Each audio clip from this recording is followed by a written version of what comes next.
I think the food speaks for itself. Really, really large portions. I mean, people go nuts over that kind of stuff. And we love serving it that way. We wouldn't serve it any other way. We roast our own meats. We make our own soups every single day. Hand cut every single piece of lox right off the belly or the Novi side. Bring the cheesecake in from Junior's in Brooklyn. We're not going to try to reinvent the wheel. Got those doggies? Excellent. Just kind of tipping our hat to the way we feel it's always been done.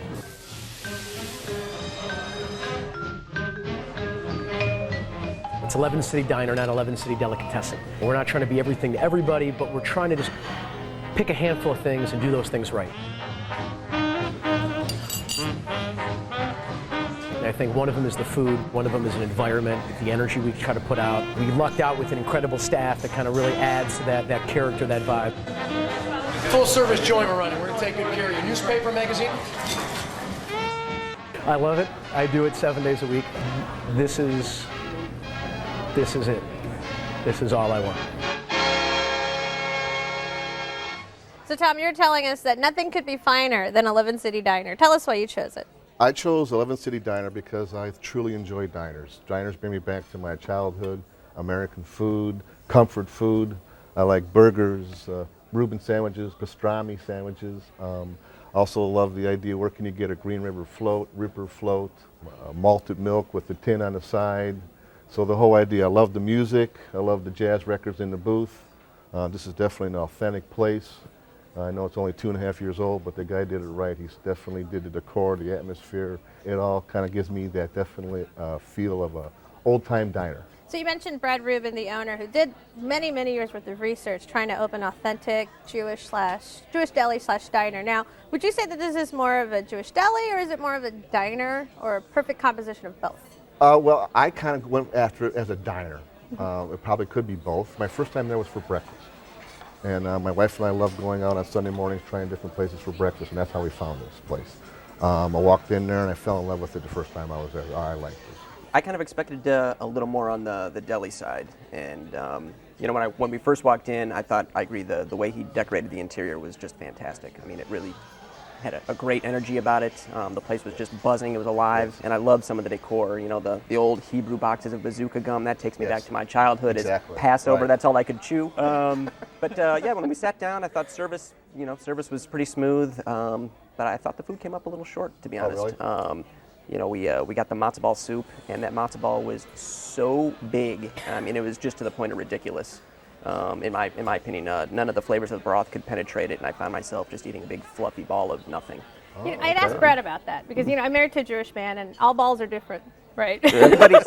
Everybody will argue my grandma's balls are the best. All right, so okay. And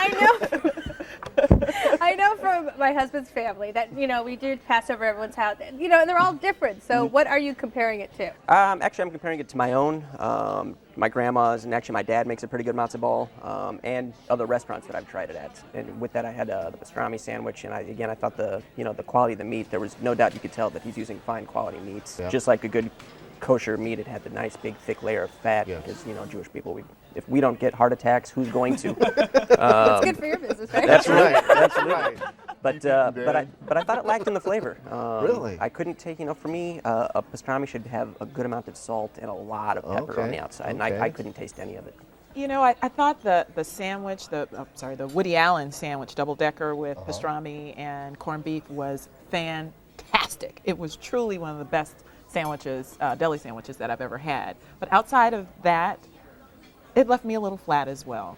Unfortunately, I was seated on the second level, so I didn't get a chance to really take in the atmosphere and really get a sense of how bustling it was. Be on the first floor. You can hear all of the activity and fun they were having, and I felt kind of lost being upstairs, kind of separated from all of that. So, so from an atmosphere standpoint, that kind of left me a little flat as well.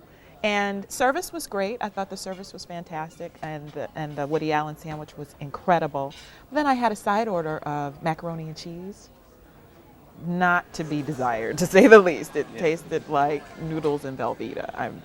was not impressed with it. So maybe that's just not their strong suit. But the decor kind of left me feeling like it was a little bit schizophrenic. I got the sense of the Jewish deli, like a Manny's, Right. but then I felt like I was in a South Loop loft that kind of gave that urban contemporary feel. So I think that's part of him trying to make it more of an updated, modern deli, feel. Yes. and I can get that, but in the effort to make it more traditional, I guess I just felt like it's really targeting more of an upscale audience and having more of a theme versus really being a Jewish diner. That's the sense that I got.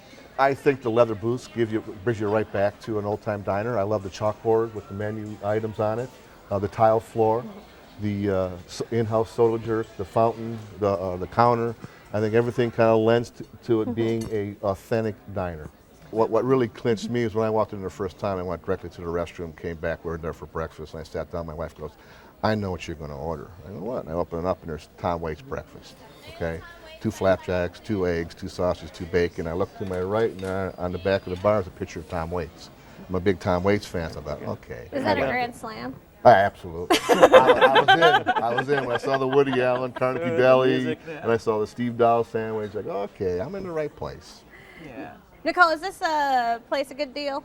Were you expecting? Actually, I didn't think it was that great of a deal. I thought the prices were consistent with upscale dining in the South Loop area. It was definitely not diner prices. So that was another thing that just kind of lended itself to be a little bit inauthentic to me.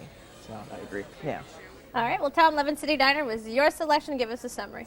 Well, I think if you're looking for an authentic diner with great atmosphere and great food, this is the place. Nicole? I think that the food, the Woody Allen double-decker sandwich was to die for. But other than that, you can go to Manny's and get the real experience. Dan? I thought the decor and the atmosphere was lively and energetic, but the food fell a little short for the dollar. All right. Well, you can pile on the pastrami at 11 City Diner, 1112 South Wabash, 312-212-1112. They're open for breakfast, lunch, and dinner every day. Reservations are not accepted, and the average tab per person without drinks is $20.